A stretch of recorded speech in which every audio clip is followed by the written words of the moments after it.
M-a mâncat de sângele tău. Eu m-am născut într-un cartier de șmecher, mă, frate, cu poate și neață tot de polonez. Aici, în cartierul ăsta, când seară curcile din vice, dacă ai întâlnit vreun șmecher, mai șmecher ca mine, trăiți familia.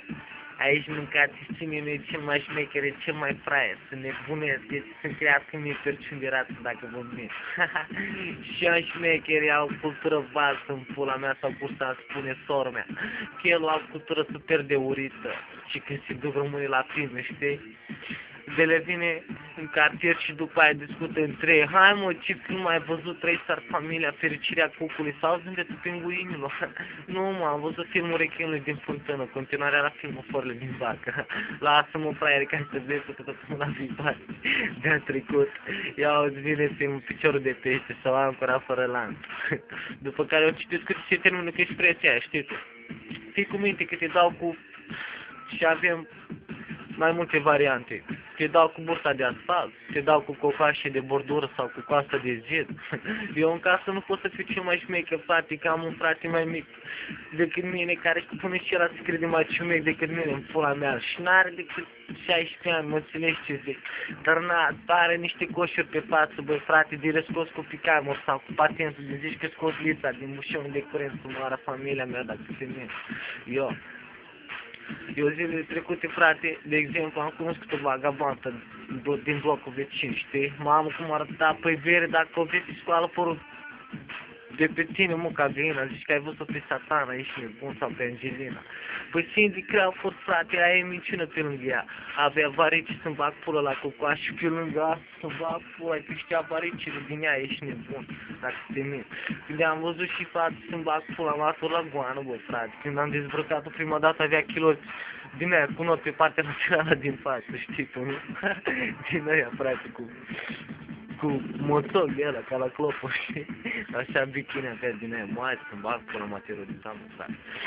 Faci, mă spar praful ăsta. Bă, frate. Și am zis, bă, de unde ți-ai procurat turturela aia din țapă?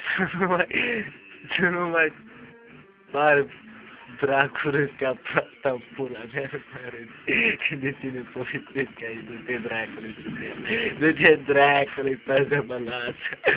Hai, du-te dracului, hai te rog eu frumos, du-te dracului. Hai, lasă-mă să povestesc aici.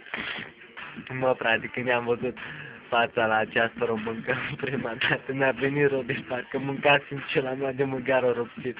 Crede-mă, mă, frate.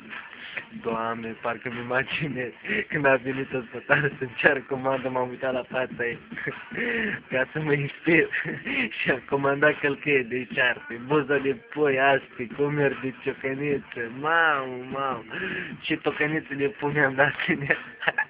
Era și ăsta șmecher, am tras-o ștachie în ochi. Deci gătea ca salată de urdoi. Și mi-a zis, știi, fii cu minte, frate, că când îți dau așa. Și am zis, fii cu minte, am zis, nu mai băga mâna în fund, că sare dracului pe tine tot să pun. Era și ăsta șmecher, da. Am trimis-o acasă pe boschetărița în până. Și am zis, fă zilul ta să nu mai facă copii ca tine așa, că își distrug viitorul mâncați și pizda ta. În schimb, vagabonda asta mi-a picat cu troncul la ea mâncat și are un părț obraznic de vrea să fii pun cardinal, să-ți dea în drept că eu spre tine, să-mi bat pula nea dacă te mint. Da, și pă, du-te dracului, nu mai râdea și... Hai, du-te dracului, pă, nu mai râdea și apa, am zis, da, dracului, ce ești tu? Ia uite, mi-a ieșit și amanta de pe mea. Mă, frate. Bă, ce să mă zi, mă? Eram odată, de exemplu, în fața cartierului, la ea acolo, la bloc, știi cum ar veni? La ea în cartier, în fața blocului. Deocamdată i-am aflat doar blocul unde stă, știi? Dar nu și cartierul. Păi ce să fac, Fere, ca să o găsesc? Zi-mi tu mie, ce să fac să o găsesc? Că dacă aflu unde stă, nu mă abțin să nu-i plătesc întreținerea, ești nebun. Deocamdată i-am aflat doar blocul, pula mea, unde stă, dar nu și cartierul. Păi ce să fac, frate? Dacă aflu ușa unde stă, zici că am dat din ușă, nu știu, ca sectanție, ești bun.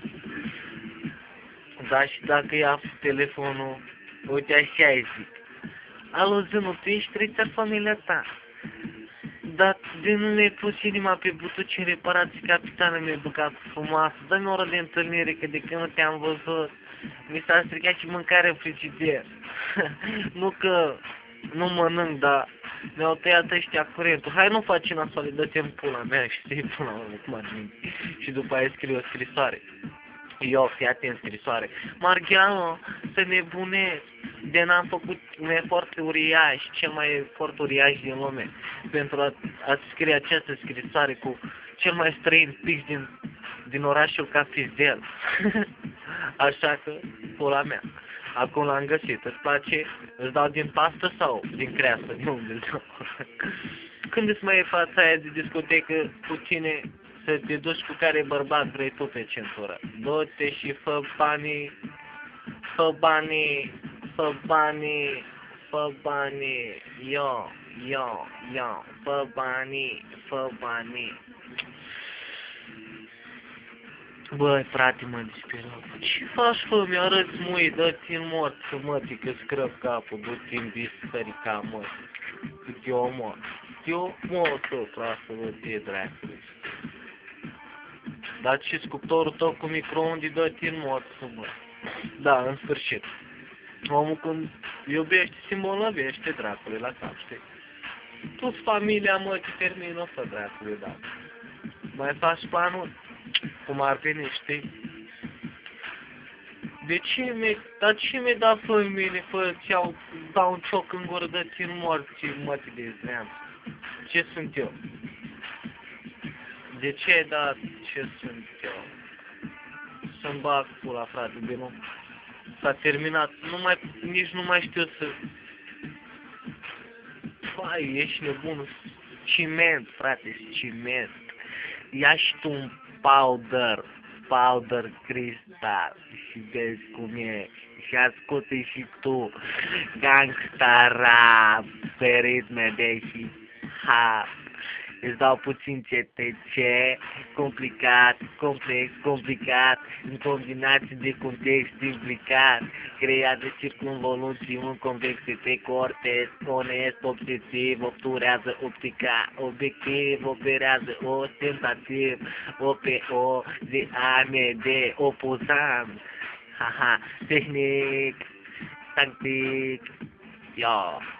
Tehnic, tactic, tic-tac, într-un toarec tunat, dinte la des, titanic titrat, tiranic turmentat, relativ, reprezentativ, reorientat. Și fii atent, mă, și după ce mi-a dat oră de întâlnire muista asta, mă pun pe pregătivere, știi, ca să arăt bine.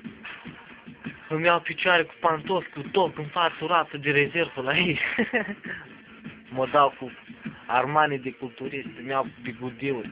Frumos îmi fac părul ca Snoop Dogg, ies din casă, eu, gangsta, rap, tot, și încep să dansez freestyle până dau de ea, știi? Bă, frate, dar tot e posibil în cartierul ăsta, mă înțelegi până la urmă. Aici, și nu numai în cartierul ăsta, în oricare cartier. Copiii se nasc direct șmecheri, iau țâța la mișto în gură. Că știu ei că numai fraierii pun botul din prima. Toți sunt șmecheri. Și tu, și te colbezi și la monitor, mă, pula mea. Nu-ți vine să crezi că s-a terminat, hai, palea.